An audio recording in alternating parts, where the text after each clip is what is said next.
My daughter called me ugly. Should I have let it go? This isn't a huge issue, but it's been bothering me more than I expected. So, yesterday at dinner, my 16-year-old daughter was talking about a guy she likes at school. She said she thinks he likes her back, and my wife and I were happy for her.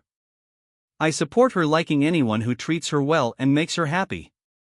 She was telling us how he's smart, funny, and has an amazing six-pack. My wife laughed and said something along the lines of, as long as he's a good person, that's what matters. I'm used to the girl talk, no big deal. Then, my daughter said, yeah, but looks are important, too. I don't want to end up with someone like Daddy. I asked her what she meant by that. She explained, in no uncertain terms, that I'm round, bald, and short. There was no just kidding or anything. I was shocked and told her that wasn't a nice thing to say, and that she needed to apologize. But before she could respond, my wife jumped in and started teasing me, saying that guys are always so sensitive. My daughter laughed, and I stayed mostly silent for the rest of dinner because I didn't want to lose it right then and there. I know it sounds lame, but I was hurt. I've been feeling more self-conscious lately, even though I know I'm not ugly. Sure, I've gained some weight and lost some hair, but I have other qualities that make up for it. My wife still finds me attractive, and I know she adores me. But my daughter, she's a spitting image of my wife, and if my daughter had said something like that to her, I have a feeling my wife would have been seriously upset, and I'd be expected to back her up. After dinner, I talked to my wife about how my feelings were hurt. I wanted us to have a conversation with our daughter about why that kind of comment isn't okay. But my wife didn't take me seriously. She said the best way to handle teasing was to ignore it, and that when she was my daughter's age, she was materialistic, too, and grew out of it. She even said I was asking for it by questioning my daughter about her comment. I told my wife I was disappointed in her and that I'd be talking to our daughter alone when she got home from school today. I'm still upset about it, and I don't want my daughter thinking it's okay to say those things to people. But now I'm wondering if I'm overreacting. It was just a one-off comment, after all. Still, I feel like I need to talk to her about it. So, am I the bad guy for escalating this situation? Sometimes, the words that hurt the most come from the people we love the most, and knowing how to respond isn't always easy. My sister told me to cover up my scars at her pool party. So I left. My sister and her husband invited me over to their place today for a barbecue and some time by the pool. I figured it would just be me, my sister, her husband, my nephews, and my parents, our usual small family gathering. But when I got there, I found out they'd also invited her husband's whole side of the family. When it came time to swim, I changed into my swim trunks and took off my shirt, ready to jump in. But just before I walked out of the house, my sister stopped me and asked if I could keep my shirt on because of my scars. She was talking about the scars from my top surgery. I'm a trans guy, and I started transitioning about 8 years ago. I had the surgery 4 years back, and honestly, the scars have faded a lot. They're mostly hidden under my pecs, you'd really have to look closely to notice them. I've been to their pool a bunch of times, and she's never said a word before, so I was pretty surprised she brought it up now. All the other guys there, including my dad, were swimming shirtless without any issues. It just didn't make sense why she would single me out this time. When I asked her what the issue was with my scars, she told me she was uncomfortable with her in-laws knowing that I'm trans. I won't lie, it hurt my feelings, but mostly it just made me mad. She said she didn't want her in-laws to look at her differently if they found out about me. She told me not to make a big deal out of it and just go along with what she wanted. When she walked away, I went back inside and changed. There was no way I was going to swim with a shirt on. I only had the one I came in since I wasn't expecting her to ask me to cover up. My mood was completely wrecked after that, and I didn't want to be around her anymore, so I decided to just leave. When I said goodbye to everyone, they looked confused since I hadn't even been there for an hour. My dad pulled me aside and asked why I was leaving so early. I told him to talk to my sister and then I headed out. About an hour later, my sister called me, completely upset because she and my dad got into a fight. My parents were furious about what she said to me, and they ended up leaving early too. Now she's blaming me for ruining the barbecue and said all the drama wouldn't have happened if I'd just done what she asked. Sometimes, standing up for yourself means walking away from people who don't accept you for who you are, and that takes real courage. Now, from setting boundaries with family to demanding respect, our next story is about one teen who decided enough was enough and proved that respect isn't just earned, it's required. Breaking the cycle, when respect goes both ways. I want to share a story that's been building up for years, a long-standing family frustration that finally reached its breaking point. I'm 15, half Mexican on my dad's side and Scottish on my mom's. To be real with you, most of my mom's family has always been kind of racist, and it's been an issue growing up. But the one person who's been the biggest problem is my grandma. Ever since I was born, she's refused to call me by my actual name. My name is Emiliano, and I'm proud of it. My dad told me about the revolutionary I was named after and the powerful history behind it. But my grandma? She's never liked it. She tried to convince my parents to change it when I was born, saying it was too hard to pronounce. It's not like she struggles with my cousin Alexandria's name or anything. Instead of calling me Emiliano, she's always tried to push her own nicknames on me. First, it was Leo, then one time she even tried to get everyone to call me Elliot. It never stuck, but she kept trying. Every single time I corrected her, she'd brush it off like it didn't matter. I complained to my mom, but she always told me it wasn't worth the fight. You're not gonna change her mind, she'd say. That's just how she is. Finally, I'd had enough. If she couldn't respect my name, I figured I didn't have to respect hers. Her name is Susan, but I decided from now on, I'd call her Sandy. I won't lie, the first time I did it, I was nervous. But the look on her face? Totally worth it. She got all red and flustered, telling me that I had to call her grandma. I just shrugged and told her, nah, I think Sandy suits you better unless you start calling me by my real name. It didn't go over well. My mom got serious, my grandma got even more red, and the whole room got real quiet. She started ranting about me being disrespectful and how my dad must be influencing me. My mom said I had to apologize and grounded me until I did. But I stood my ground. I don't see why I should respect someone who won't even call me by my name. Now I'm stuck at home, and my mom won't let it go until I apologize. But I'm not sure I'm wrong here. If respect is a two-way street, shouldn't she be the one starting to drive? Respect is a two-way street, and sometimes you have to take a stand even if it means upsetting the ones closest to you. Next, we move from family tensions to friendship betrayals. This next story? Let's just say some words can't be unsaid, and sometimes the only solution is showing someone the door. I kicked my friend out for saying something horrible during my crisis. So, here's the deal. A while back, I had a couple of friends over to hang out and watch a game at my place. We hadn't seen each other in a while, especially with everything going on in the world. It felt like a good time to reconnect. Now, one of my friends, Gianna, has been through a lot recently. She's had a tough few years. First, she lost her husband while he was on deployment last year. And just a few months ago, her 6-year-old son passed away from cancer. So yeah, she's been going through a lot. This was actually the first time she was up for hanging out since her son passed, so it was kind of a big deal. Then there's Abigail. Abigail's very traditional, and she's religious. Gianna and I aren't religious at all, but it's never been an issue between us. We've known Abigail for about 4 or 5 years, and we've always gotten along, even though we have different beliefs. In the past, Abigail's mentioned the benefits of religion a few times, but she's never pushed it on us. We've never really gotten into any debates about it. We just let her do her thing and didn't really respond to it. But then, this happened. We were all just sitting there listening to Gianna, letting her vent. She was talking about how she just couldn't understand why she lost her husband and son, saying through tears, "I don't know what I did wrong in my life to deserve this." Out of nowhere, Abigail suddenly says, "Well, I can tell you exactly why. You didn't let God and the Bible into your life, and that's why God punished you. You can't really blame him, can you?" Gianna was just speechless, looking at her like, "What did you just say?" And honestly, I lost it. I couldn't just sit there and let Abigail say that, so I yelled at her. I told her that what she said was completely uncalled for, and honestly, it was cruel. I got up, walked to the door, and told Abigail to leave, told her not to come back, not to contact me again. She tried to backpedal, saying she didn't mean to hurt anyone, but I wasn't having it. I yelled at her again, telling her to get out, and that if she didn't, I'd toss her out like trash.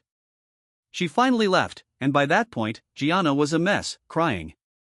But she looked at me and whispered, "Thank you." We spent the rest of the evening talking, and after a while, she calmed down a bit. Now, looking back, maybe I overreacted. I mean, I never thought Abigail would say something like that. Maybe I should have handled it differently. But, I just don't know. Was I wrong for kicking her out? Some things just cross the line, and when someone disrespects your grief, the only option left is to cut them out. And now, a story about family sabotage that went way too far. When you're trying to build your family and someone's trying to tear it down, sometimes the only option is to kick them out. I sent my sister packing after she sabotaged our fertility call. Am I the bad guy?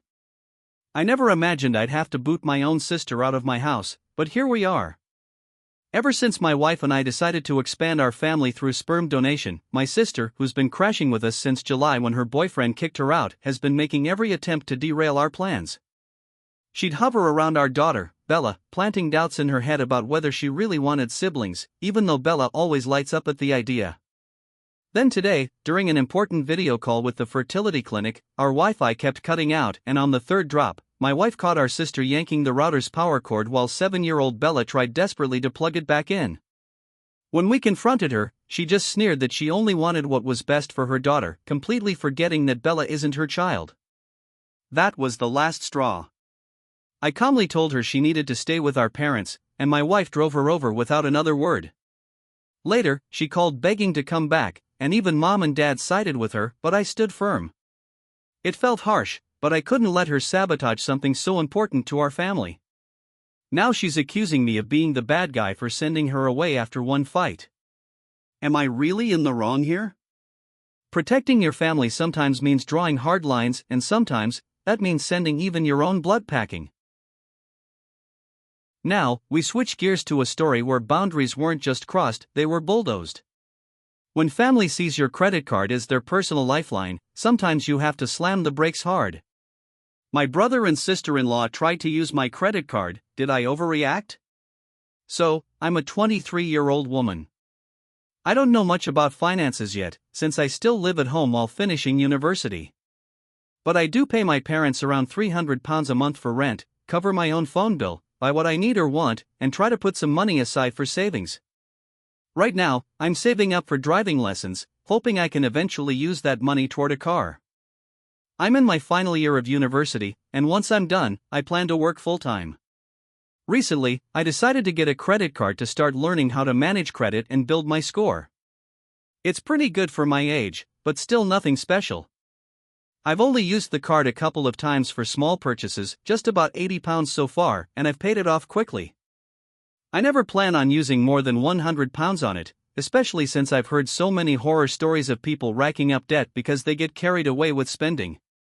Only my parents knew about my credit card, and as usual, my mom can't keep a secret. So, my brother and sister-in-law, both 28, found out. They admitted to me that they had racked up a lot of debt from overusing their credit cards and thought that since mine was basically empty, it was free money. I told them politely that I wasn't comfortable letting them use it, explaining that I'd have to pay it back, and I didn't just have that kind of money lying around.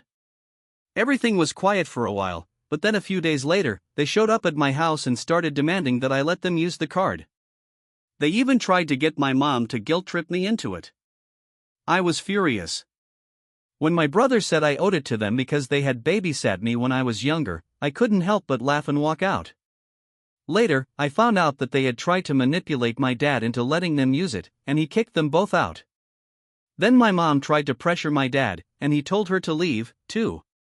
Now, she's staying with my brother and sister-in-law. The only person supporting me through this is my dad, who's telling me that my family is trying to take advantage of me because they think I'm young and gullible.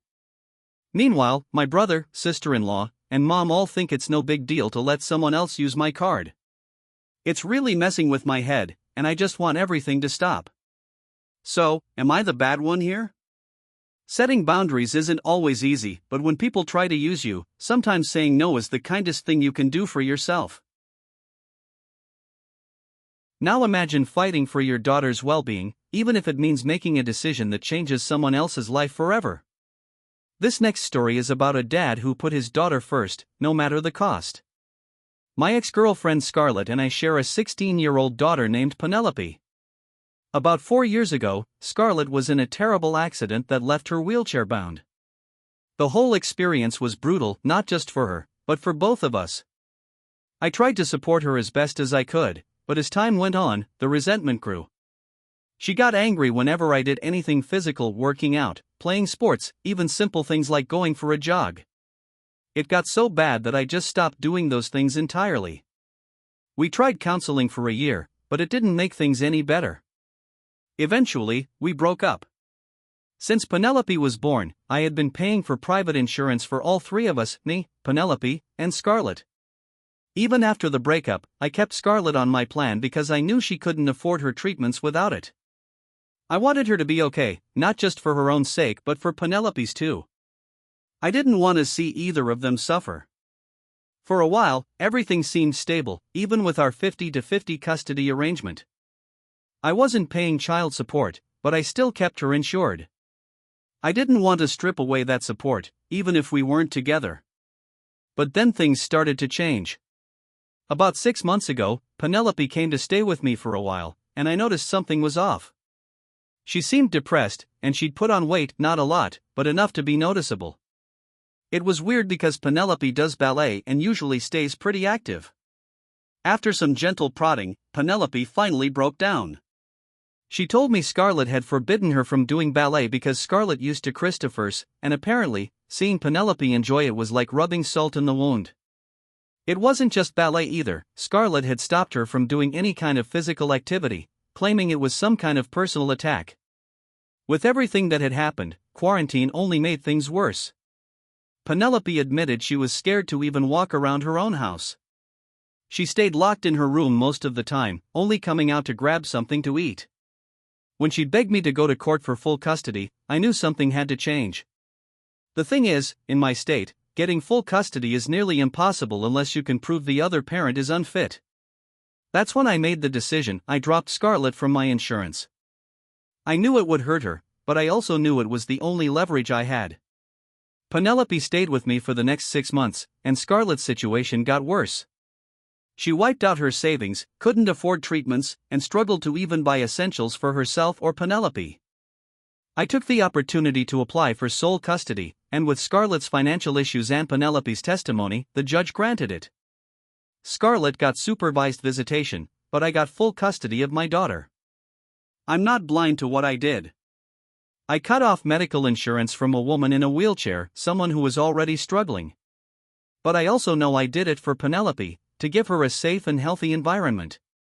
Scarlett thinks I'm manipulative, and I know a lot of people would agree with her. But at the end of the day, I did what I had to do to protect my daughter. Even if it makes me the bad guy in someone else's story. When it comes to protecting your kid, tough decisions are sometimes the only decisions, but that doesn't make them any easier. Next, we moved to a father who thought he was setting a boundary, but instead, he might have been closing a door to his daughter's heritage. This one's complicated. I told my daughter she couldn't speak her native language in my house. I'm a 36-year-old Englishman, and my wife is a 33-year-old Welsh woman. We're both British, but she's always been pretty adamant about identifying as Welsh rather than British. I always found it a bit extreme, but I never really pushed the issue until recently. When our daughter was born, my wife insisted on giving her a Welsh name. I agreed, even though I knew it would be tough for my family to pronounce or even spell it right. But I went along with it, thinking it was just a name. However, things got more complicated when it came time for school.